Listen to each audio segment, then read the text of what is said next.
Oui, Monsieur le ministre, tout d'abord, merci pour les mesures concrètes que vous avez annoncées, notamment pour le renforcement de la sécurité de nos ressortissants français à l'étranger. Je dois vous dire qu'un certain nombre aujourd'hui sont très inquiets parce qu'ils pensent que le prix sur leur tête s'est beaucoup élevé avec la libération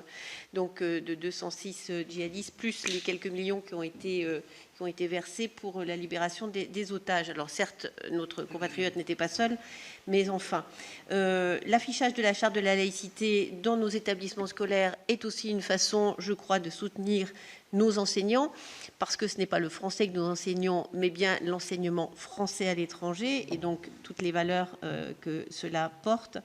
Moi, j'ai simplement une question sur,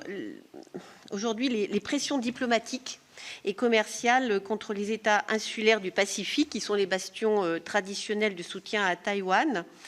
qui sont de plus en plus fortes à partir de la Chine. Et chaque alliance exclusive d'un État du Pacifique avec Pékin prive l'US Navy de possibles bases dans la perspective d'un conflit régional.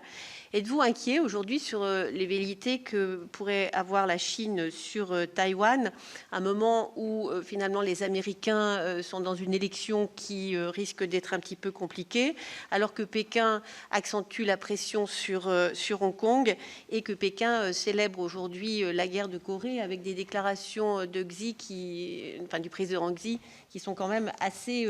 alarmantes. Merci.